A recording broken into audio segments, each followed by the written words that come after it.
દુર્જન તેને કે છે જ્યાં દોષ વધારે છે એને દુર્જન કે છે, જ્યાં સદગુણ વધારે છે એને સજ્જન કે છે. જે માનવમાં દોષ વધારે છે એને બધામાં દોષ જ દેખાય. જે માનવમાં ગુણ વધારે છે એને સર્વમાં સદગુણ દેખાય. સંત સંતને ઓળખી શકે છે. દુર્જનને સંતમાં શ્રદ્ધા થતી નથી. દુર્જનને સંતમાં પણ દોષ દેખાય છે. મહારાજ ક્રોધ બહુ કરે છે. સંભવ છે કોઈ સાધુ સંતને ક્રોધ આવતો હશે, એના ક્રોધમાં પણ પ્રેમ હશે. આપણા જેવો સાધારણ માનવ ક્રોધ કરે છે એ વેરથી ક્રોધ કરે છે. મારું એને નુકસાન કર્યું, પોતાનો સ્વાર્થ સિદ્ધ કરવા માટે સાધારણ માનવ ક્રોધ કરે. સંત બીજાનું કલ્યાણ કરવા માટે ક્રોધ કરે. કોઈ વખત માતા પિતા પણ પુત્ર ઉપર ક્રોધ કરે છે. એમના ક્રોધમાં પ્રેમ ભરેલો છે. આપણા શાસ્ત્રોમાં એવું લખ્યું છે, જે નિર્દોષ છે એ ઈશ્વરથી અલગ રહી શકે જ નહીં. જે પૂર્ણ નિર્દોષ થયો એ ભગવાન સાથે એકરૂપ થઈ જાય. તન અને મન એ મળના આધારે જ ટકે છે. મળમૂત્રથી ભરેલા શરીરમાં જે રહે છે એને કોઈ બહુ મોટું પાપ કર્યું, તેથી આ શરીરમાં છે. નિર્દોષ ઈશ્વરથી અલગ રહી શકે જ નહીં. ભગવાન સંતોમાં પણ એક બે દોષ રાખે છે. સંતોમાં ઘણા સદગુણ હોય છે. દુર્જનને સંતમાં પણ દોષ દેખાય છે. કેટલાક તો એવા થયા છે ભગવાનની પણ એમને ભૂલ દેખાય. ભગવાન નિર્દોષ છે, સર્વ સદગુણ સંપન્ન છે. એક બહુ ભણેલા સાહેબ મળ્યા હતા, અંતે કહેતા હતા કે મારા બધું હું જાણું છું, મેં ભાગવત વાંચી નાખ્યું છે, હું રામાયણ જાણું છું, મને બધી ખબર છે. રામાયણમાં વર્ણન આવે છે સીતાજી સગર્ભા હતા ત્યારે રામચંદ્રજીએ સીતાજીનો ત્યાગ કર્યો. એ રામજીની ભૂલ છે. એ સ્ત્રી જાતિનું અપમાન કર્યું છે. સીતારામ નિર્દોષ છે. માનવની બુદ્ધિ અલ્પ છે.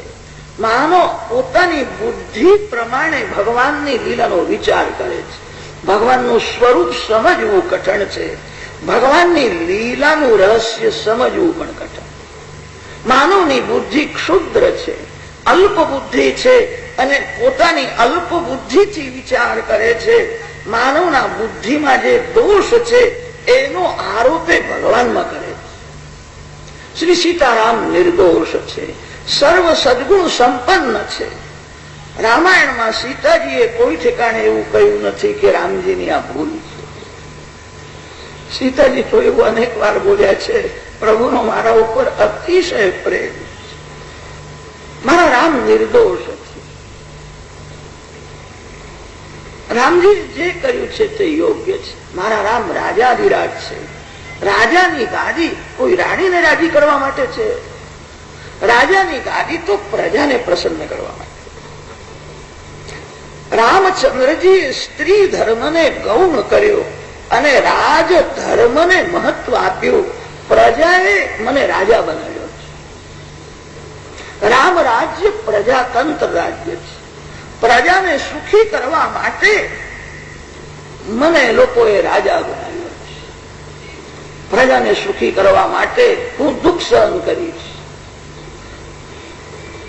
રાણીને દુઃખી કરીને પણ રાજા પ્રજાને સુખી કરે. આ રામ રાજ્યનો આદર્શ છે. રાજાની ગાદી કોઈ સ્ત્રીને પ્રસન્ન કરવા માટે નથી. સીતારામ નિર્દોષ છે. રામજી બધું જાણે છે. લોકો તેથી રામ રાજ્યનો આદર્શ ભૂલતા નથી. રામજીએ જે કર્યું છે તે યોગ્ય છે. મારા ઉપર ભગવાનનો અતિશય પ્રેમ છે, તેથી પ્રભુએ મારો ત્યાગ કર્યો છે. મારા રામ નિર્દોષ છે. શ્રી સીતા માતા અનેક વાર એવું બોલ્યા છે, માનવ પોતાની બુદ્ધિ પ્રમાણે વિચાર કરે છે, એને ભગવાનની ભૂલ દેખાય. કેટલાક લોકો પોતાને બહુડાયા સમજે છે. હું બહુ બુદ્ધિમાન છું, હું બધું જાણું છું, મારી બુદ્ધિ પ્રમાણે ભગવાન કરે તો હું ભગવાનને માનું. તારી બુદ્ધિ બગડેલી છે. માનવના બુદ્ધિમાં ઘણા દુર્ગુણ છે.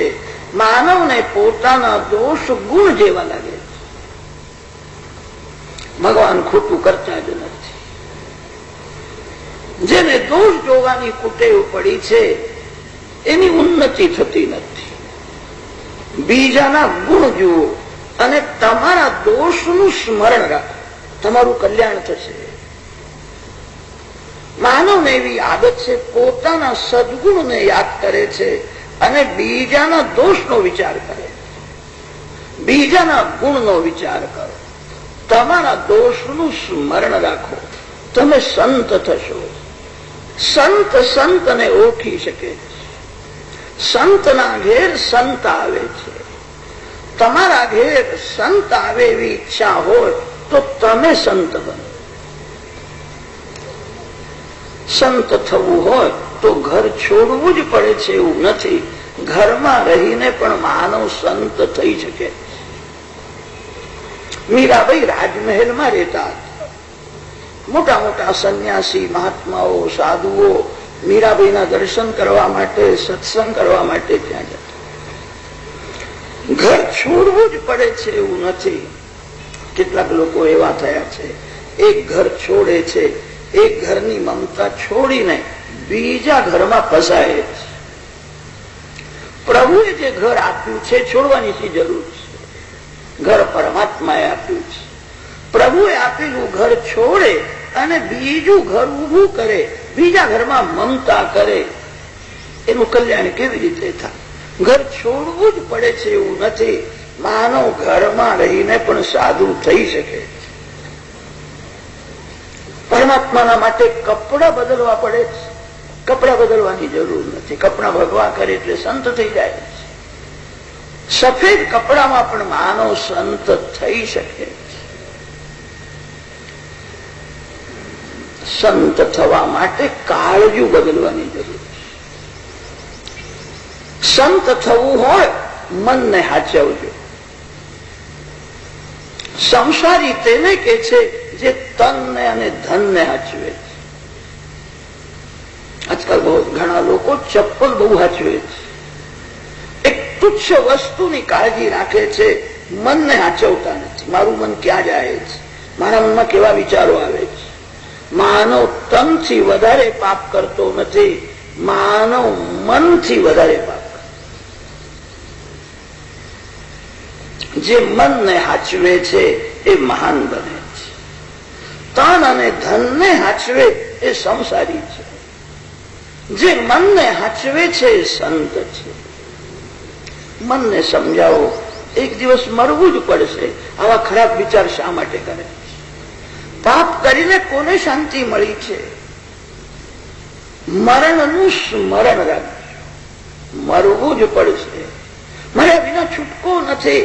જન્મ થયો છે મરવા માટે જ થયો છે. સાધારણ માનવ જયારે પાપ કરે છે ત્યારે એવું સમજે છે હું મરવાનો નથી, મને કોઈ કહેનાર પૂછનાર નથી. મરણના દુઃખને યાદ રાખજો. કોઈનું મરણ જોયું હશે. અંતકાળમાં જીવ અતિ દુઃખી થાય છે. આપણા શાસ્ત્રોમાં એવું વર્ણન છે, 1000 વીછી એક સમયે દંશ કરે, કરડે. એવું દુઃખ અંતકાળમાં જીવને થાય છે. એક વીછી કરડે છે ત્યારે કેવી વેદના થાય છે બધા જાણે. સંતોને જ આશ્ચર્ય લાગે છે. બધા જાણે છે મરવાનું છે, છતાં પાપ છોડતા નથી.